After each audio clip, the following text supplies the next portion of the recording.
We did a full day yesterday, and we back doing another full day today. Well, not a full day. I think we do probably half a day, man. Maybe a couple of, or maybe 3 or 4 hours, right? But shout out to everybody, man. Everybody in the chat, everybody. New growth. Yeah, I don't know what I'm doing behind the wheels still, bruh. Don't even try it, new growth. Don't even try it. I used to DJ at school called Willowbrook Middle School out there in Compton. I used to DJ at I used to DJ their dances at lunchtime. Then I moved over to right up the street in Compton, Centennial High. Used to DJ some of their dances too. And man, you know what I mean. So I was in Carson, Compton, Long Beach, L.A. I was a man, and I was hooked up with a dude, man. I don't know if you guys ever heard of this guy, man, DJ, man. He was a world-renowned DJ, man, Curtis Harmon. He used to be on KEDAY. And so how I met Curtis Harmon was I was in a record pool. See, when back then when you was a DJ, they had what they call record pools, right? And they would give us records because back in the 80s, it would take a record like 2 months to break from New York to LA. It would take a record about 2 months. Now, of course, man, you got a record can break. You got the internet, man. As soon as a record break anywhere in the world, it'll break the same day, right? But back then, was no internet. If it wasn't in getting rotation on like MTV or nothing like that, you really pretty much didn't hear about it. So they had these things called record pools where us as DJs, we could get the record as soon as it came out. So if it was hot in, let's say, Atlanta, we would get it like the same week, right? Now, it wouldn't get radio play out in LA for another 2 months. So by the time, but we would get it early, especially if it was banging, right? So anyway, I met Curtis Harmon through the record pool. For the 9-8s, I am your choice, the man with the golden voice. DJ Quick definitely in the house with my homeboy Curtis Harmon. You know he done rock from Japan to America right down to the equator, because it ain't nobody greater, you know what I'm saying, Kurt? And if we can do it like this, kick it. My nigga Kurt, this in your ass right to the back of the line. And Quick is here to rectify just one more time with PLAYAZs. Ballin', niggas keep calling, and girlies keep on falling for the okey doke, because they broke straight flat. They stole my shit last year, but I bought it out back. And plus, Curtis was one of the dudes running the record pool, right? So, and for some reason, Curtis took a liking to me. For some reason, man. For some reason, man. He just me and him clicked, right? We kind of had laid back personalities, and so he and I clicked, and so I just listened to him. He tried to school me on the game about DJing, and so I just listened to him, right? But what Curtis would do, is Curtis would give me a lot of gigs that, because Curtis was on the radio. I mean, Curtis was a DJ on the radio, right? He was on. None of y'all are too young to remember K-Day out here in LA, man. 1680 K-Day.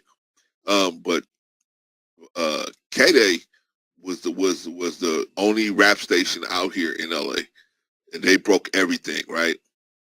And so Curtis was one of the DJs at K-Day, right? And so he always got offered DJ gigs, right?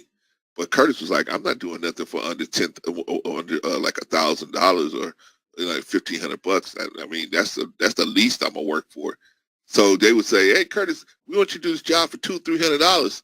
Curtis was like, I can't work for no $200-300. You bring all that equipment over there just for $200-300? Nah. So what he would do was he would feed them to me. He would feed those kind of jobs to me. He would say, hey, bro, yes, you can ask questions here, urinator. I get you, that's a nice little Bart Simpson thing. I get you, man. But yes, man, you can ask questions as long as you're respectful and as long as they make sense, man. I'll try to answer them. But shout out to you, man. That was a nice little Bart Simpson thing. Got you, right? Right? Bart Simpson calls the bar Moe's bar and asks for and Jack Hoff, right? Whatever, right? Anyway, man, hey, man, we ain't no haters over here, man, bro. You want to call yourself whatever you want to call yourself, right? Anyway, so I'll tell a story about Curtis Harmon, right? So anyway, look him up, Google him. So Curtis, he and I became good friends, and he would say, Clarence, man, they want me to work for $500, man. Are they crazy? He said, man, I know you got a little crew. You can take your little crew over there, and And I was like, oh, okay. To me, that was big money. $500 for just spinning records. To me, that was big. I thought I was in heaven, man. I thought I was in heaven till one day Curtis said, you know what, man, I'm moving to Japan. He said they made me an offer I can't refuse over in Japan. And so he stopped feeding me. But by that time, I had probably been out a couple of years, so I already had a name for myself out there. So people was calling me anyway, but Curtis was feeding me some nice gigs, man, nice places, man. So, but that's how I got into the DJing. That's how I got into mixing and everything, man. But shout out to Curtis Harmon, man. Shout out to KD. Shout out to 1580 KD, man. Man, it was some times, man. It was some times. Yeah, man. Shout out to KD. But yeah, that's how I got into it, New Growth. That's how I really got into it, man. Because Curtis, man, basically spent about 2 years just feeding me gigs, man, all over the city, man. So I was working a full-time job. I was going to school. And then on the side, me and my crew was going out DJing parties, man. Can't beat that with a baseball bat, right? Remember one time, man, I was DJing a party out in Compton, and was Compton or Linwood? Compton or Linwood? And because, like I told you guys, man, you know what I'm saying? Curtis Harmon used to throw me all these parties, man. Curtis used to throw me all these parties. He said, Clarence, I can't work for $500. What, do you think I'm crazy? I was like, $500, right? I was like, that ain't no money to you. He's like, nah, man, all the equipment I would bring over there, and all they want is $500. All they want to pay is $500. Nah, bro, nah. But here, man, you got your crew. You want it? Do you want it? If not, I'll pass it. I'll pass it on to somebody else. I said, heck yeah, I want it, man. Just give me the address and tell them, give me the number. I'll call them and hook it up. So Curtis will either I would call or Curtis would call and say, hey, yeah, I got one of my people coming over there. He'll hook it up, right? So I go over to this party I got in. Then I used to DJ. At a record store called the Warehouse. There's a warehouse that I used to DJ at, right, on Saturdays sometimes, right. So anyway, I would get some gigs out of that as well, right. So anyway, y'all don't know about the Warehouse. The Warehouse was a record store.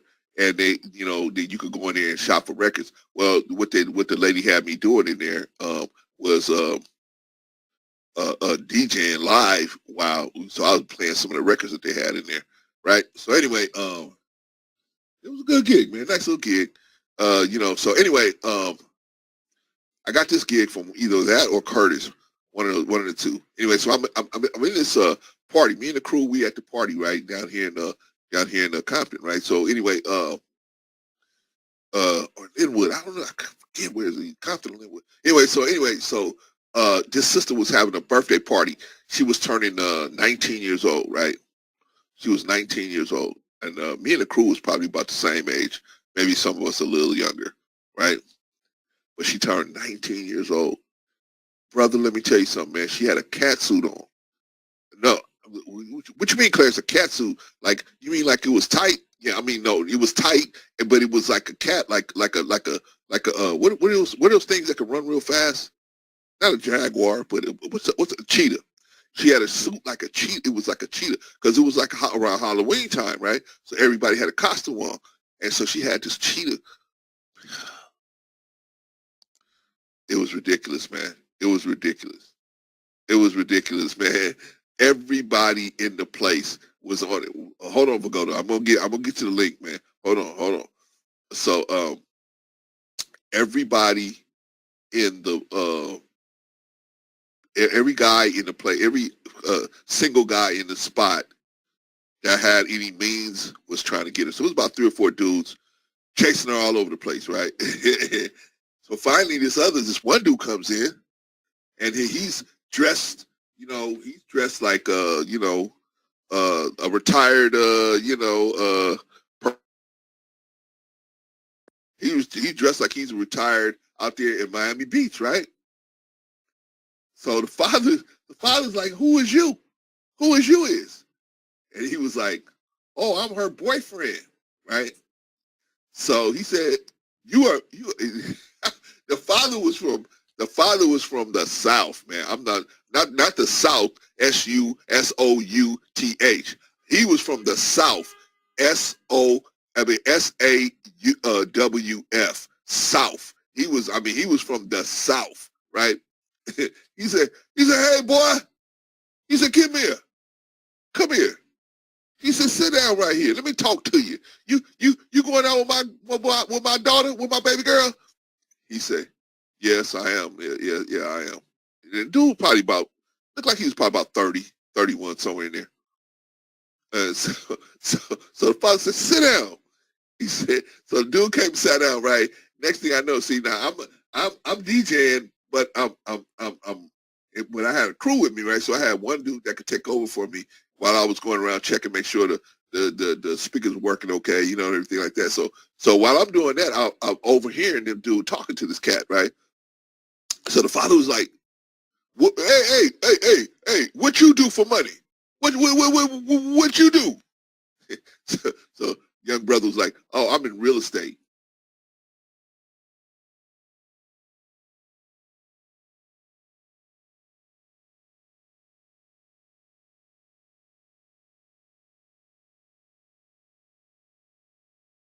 I'm in real estate. I buy and flip houses. so the old man say, "You do? What? Okay, what's escrow? What? You tell me what's escrow?" Right? So, so the young fellow was like, well, I don't know, and so the father said, "Yeah, that's what I thought." Out. The dude's like, "What?" He's like, "Out of my house." I guess he told one lie too many, right? I'm overhearing all this stuff. Me and a couple of my boys is cracking up, right? Because we listened to a dude get grilled. Man, he got grilled like a hot dog, right? So, but the father threw him out. He ended up leaving because he was like, "Man, what?" He said, "Man, no, you got to go." And he said, "Unless you want to stay and answer some more questions," right? So the dude was like, "Nah, I'll talk to you later." Tell the girl that I'll talk to you later, right? But holy smokes, man. Just the memory of that cat suit, man. She had a little tail too. Holy smokes, man. Holy smokes. Holy smokes, man. Yeah, man. Yeah, man. Shout out to that sister, man. Hope everything in her life is great, man.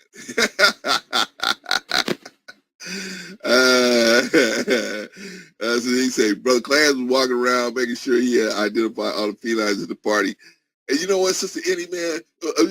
Not man, but Sister Eddie, it was like most parties, right? It's usually about two or three sisters that are really attractive, right? Hold on one second, y'all. Yeah.